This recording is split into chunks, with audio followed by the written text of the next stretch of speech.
여러분 안녕하세요. 농심영재 TV의 장창호 장사입니다. 네, 안녕하세요. 오늘은 또 최근에 아주 좋은 소식이 있는데, 지난주 이제 화요일 날 그 장박사님 시집이 우리 방송대 신문 KNOU 위클리에 이렇게 학교에서 좀 신경 써서 이렇게 내주셨어요. 그래서 제가 이제 찾아서 동생한테 이제 알려줬는데, 그 안에 보니까 이제 연기론이라는 시가 전문이 실려 있고, 네, 되게 좀 내용은 이렇게 쉽지는 않은 것 같은데, 연기론이란 어떤 시고 또 쓰시게 된 계기에 대해서 좀 말씀해 주세요. 연기론이라는 것은 이 세상 모든 것은 인연에 의해서 이제 이루어져 있다. 그러니까 모든 것은 인연으로 연결되어 있다는 이제 불교의 인연입니다. 이론입니다. 그래서 옷깃만 스쳐도 뭐 인연이다 이런 말 들어보셨죠? 그래서 그런 건데, 이건 제가 이제 실제로 법륜사에 작년에 갔는데, 거기 이제 풍경이 있지 않습니까?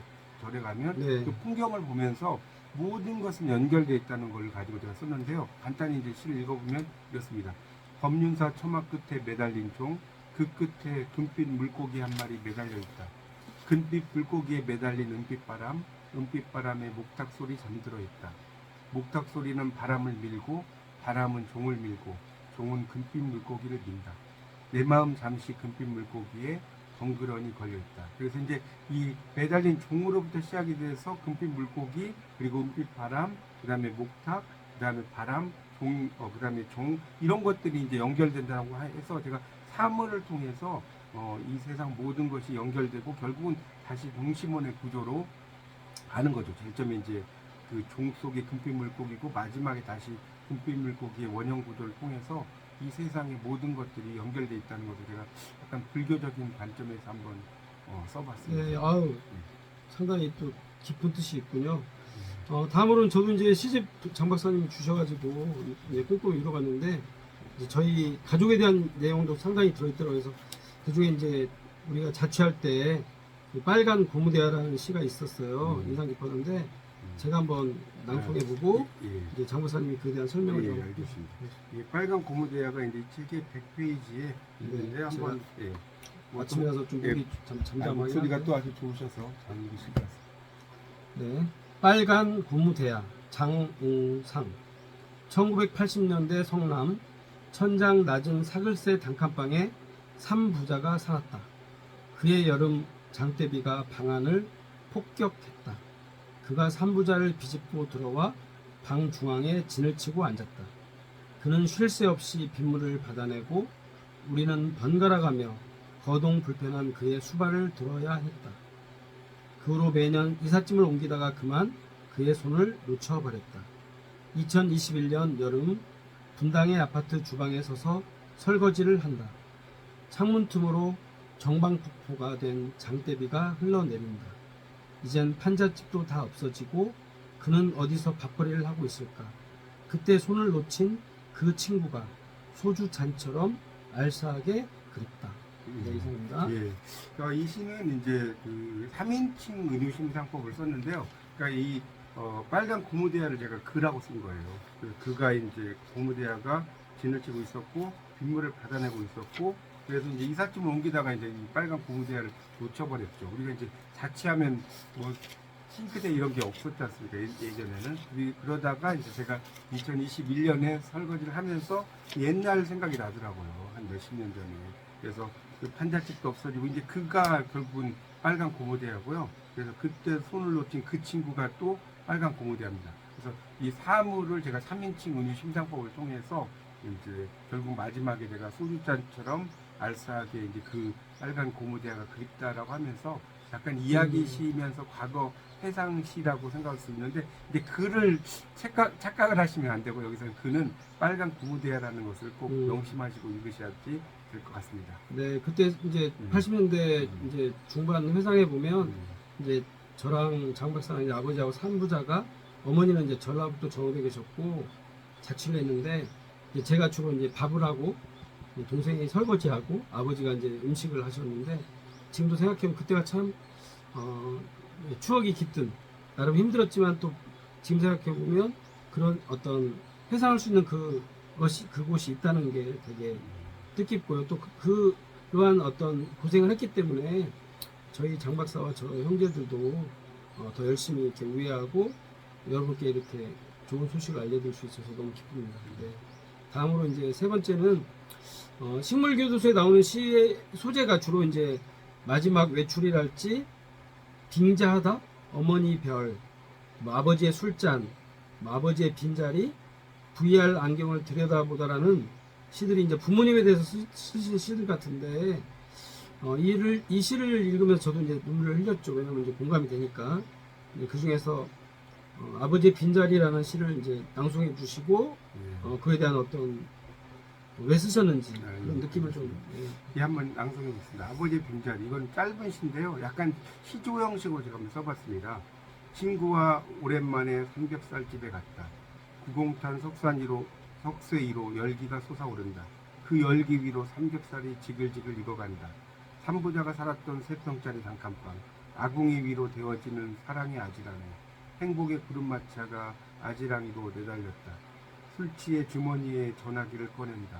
아버지의 음성이 뼛속까지 전해지고 불효자 눈물이 명치 끝을 타고 흐른다. 그러면서 이제 그 아버지에 대한 생각, 참 옛날에 또 술을 좀 아버지가 좀 많이 드셔가지고 참 술 드실 때는 좀 이렇게 저도 화도 내고 막 그랬는데 돌이켜보면 벌써 돌아가신 지가 한 10여 년 된 것 같습니다. 그렇죠. 그래서 이제 그 마지막에 그래서 그 뭐 돌아가셨지만 이제 전화기를 또 누르려고 하지 않습니까? 사람이 이제 돌아가신 부모님에게 그런 어떤 심정을 제가 한번 그 이제 그러니까 이 시도 어떻게 보면 아까 나온 빨간 고무대야와 연장선상에 있는 거죠. 단칸방으로 가는 그런 시점에 한번 시를 썼고 이거 말고도 이제 여러 가지 시들을 썼는데 뭐 시간 관계상 이 시만 읽도록 하겠습니다. 네.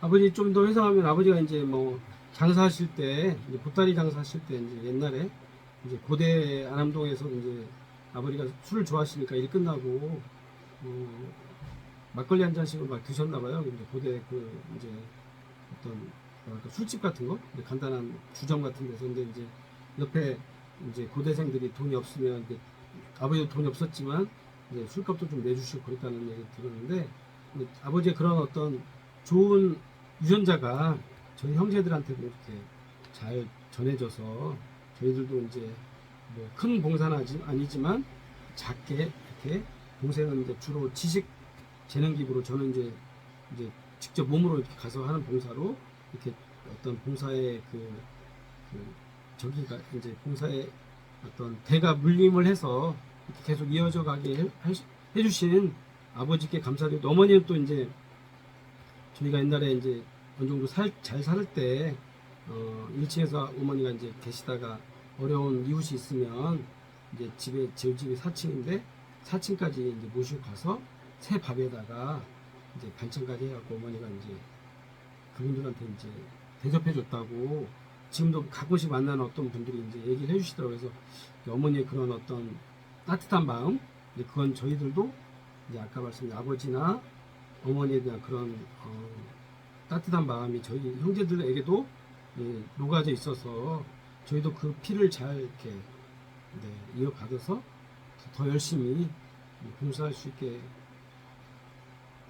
돼서 너무 감사드리고 앞으로도 이런 봉사는 계속 이어나갈 수 있도록 저희가 노력하겠습니다. 네.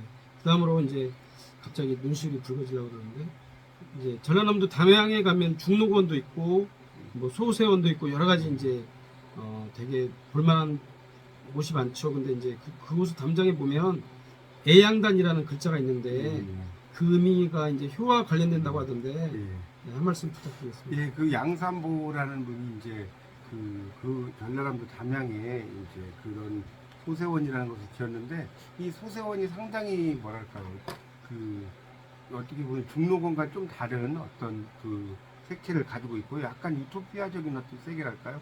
저도 몇 번 가봤는데 그런 걸 느꼈는데 그 애양단이라고 하는 것은 이 사랑할 애자의 햇볕 양자거든요. 이게 햇볕 양자인데 이걸 이제 잘못해서 하면 햇볕을 사랑한다는 뜻이 아니라 이때 애자는 애석해 한다는 뜻이고요. 그 다음에 양은 세월이라는 뜻입니다. 햇볕이 아니고. 그러니까 세월을 애석해 한다는 건데 자식이 부모님이 늙어가시는 것을 애석해 한다. 뭐 이런 의미로 쓰이는 거예요. 그래서 그런 것과 관련돼서 이제 만들어진 게 애양단이고 그 옆에 가면 이제 동백나무가 있어서 보통 동백나무에 보면 기름을 짜가지고 예전에 머리 기름을 하고 막 그러지 않습니까? 그런 것과도 또 관련 있는 내용들이 이제 거기에 그 소세원에 가면 있습니다. 그러니까 여러분도 그 소세원에 가시면 그 애양단이라는 것을 담장에 있는 글자를 좀 기억을 하셔서 아 그게 나이가 들음을 좀 슬퍼하는 그런 것이다라고 이해하시면 좋겠습니다. 네, 아우, 또 깊은 뜻이 있었네요. 마지막으로 이제 아까 제가 잠깐 어머니 아버지에 대해서 이제 그 어떤 회상을 좀 했는데, 효라는 무엇이라고 생각하시는지? 아, 효는 원래 이제 이 늙을 노자와 아들 자자의 합성어거든요. 늙을 노자와 아들 자자의 합성어인데, 그러니까 결국은 그 뭐랄까요, 노인이 되신 분을 이 자녀가 그 이렇게 그 뒤에서 이렇게 업고 있는 그런 모양이 이 효자거든요. 이 한자로 쓰면 이렇게 쓰이는데요. 보이시나요? 이게 앞에 있는 게 늙을 노자고요. 아들 자자도. 그러니까 아들이 노인을 업고 있는 모습이 효입니다. 효라는 것 자체가. 그래서 이제 영어로는 이제 효를 필리얼 파이어티라고 해요. 필리얼 파이어티. 필리얼 파이어티라는 것은 직역하면 혈통의 경건함 이런 뜻인데 이게 이제 아무래도 영어로 이렇게 번역을 하다 보면 효의 의미가 조금 이게 퇴색되는 것 같아요. 그래서 결국은 이 효라는 것은 부모님이 살아계실 때 잘 해드리는 것이 좋죠. 우리가 나무가 고요하고자 하나 바람이 그치지 않고 자식이 부모를 공양하고자 하나 부모님이 살아계시지 않는다라는 수욕정이 풍부지 자욕양이 침부돼 이런 말도 있거든요. 그런 것처럼 부모님이 살아계실 때 저도 좀 돌이켜보면 살아계실 때 좀 더 잘해드릴 거라는 생각이 이제 돌아가신 지 좀 시간이 되니까 많이 납니다. 그러니까 여러분도 살아계실 때 부모님께 잘해드리시기 바랍니다. 네. 이상으로 농심연계 TV의 장창호. 장우상. 네. 다음에도 또 좋은 소식으로 여러분께 인사드리겠습니다. 예, 감사합니다. 예, 감사합니다. 여러분 다음 시간에 또 더 좋은 소식으로 만나 뵙겠습니다. 감사합니다.